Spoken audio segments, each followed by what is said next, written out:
അള്ളാഹിന്റെ മാർഗത്തിൽ ചെലവഴിക്കുക. അള്ളാഹുവിന്റെ മാർഗത്തിൽ സദഖകളായിട്ട് അള്ളാഹിന്റെ മാർഗത്തിൽ ചെലവഴിക്കുക. യബ്ന ആദം അൻഫിഖ് ഉൻഫിഖ് അലൈക്.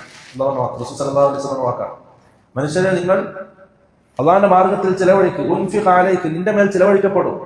നീ എത്ര കണ്ട് കൊടുക്കുന്നുവോ അതിനനുസരിച്ച് അള്ളാഹു നിനക്ക് നൽകും. മാ നഖസത് സദഖത്തുൻ മിൻ മാലി, ഒരാളുടെ സമ്പത്തിൽ നിന്നും ഇന്നേ വരെ സദഖ ഒരു കുറവും വരുത്തിയിട്ടില്ല. സദഖ എത്ര കണ്ട് കൊടുക്കുന്നോ അതിന്റെ ഇരട്ടിയായിട്ട് അള്ളാഹു സുബ്ഹാനഹു വ തആല നൽകും. തീർച്ചയായും ഒരു സംശയം വേണ്ടത്. അള്ളാഹിന്റെ മാർഗത്തിൽ ചെലവഴിക്കുന്നതനുസരിച്ച് അള്ളാഹു സുബ്ഹാനഹു വ തആല അധികരിപ്പിച്ചു കൊടുക്കും. റസൂൽ സല്ലല്ലാഹു അലൈഹി വസല്ലം പറഞ്ഞു, മാ മിൻ യൗമിൻ യുസ്ബിഹുൽ ഇബാദു ഫീഹി ഇല്ലാ മലകാനി യൻസിലാൻ.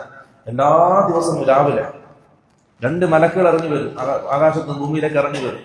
ഫയഖൂലു അഹദുഹുമാ, അതിലൊരാൾ ദുആ ചെയ്യും, അല്ലാഹുമ്മ അഅതി മുൻഫിഖൻ ഖലഫ.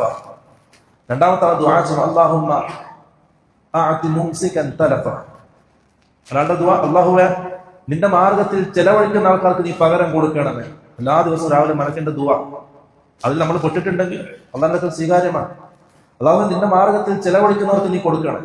വഅഅതി മുംസികൻ തലഫ, അല്ലാഹുവേ നിന്റെ മാർഗത്തിൽ കൊടുക്കാതെ പിടിച്ചു വെച്ചവൻ, ആർക്കും കൊടുക്കാതെ ഞാൻ ഉണ്ടാക്കിയ സമ്പത്ത് എന്റേത് മാത്രം എന്ന നിലയിൽ ഇങ്ങനെ കെട്ടിക്കൂട്ടി വെച്ചവൻ, തലഫ, അവന്റെ സമ്പത്തിന് നാശം വരുത്തണേ. മലക്കിന്റെ ദുആ. എല്ലാ ദിവസവും മലക്ക് നമ്മുടെ സമ്പത്തിനെതിരെ ദുആ ചെയ്യുന്നത് ആലോചിച്ച അവസ്ഥ.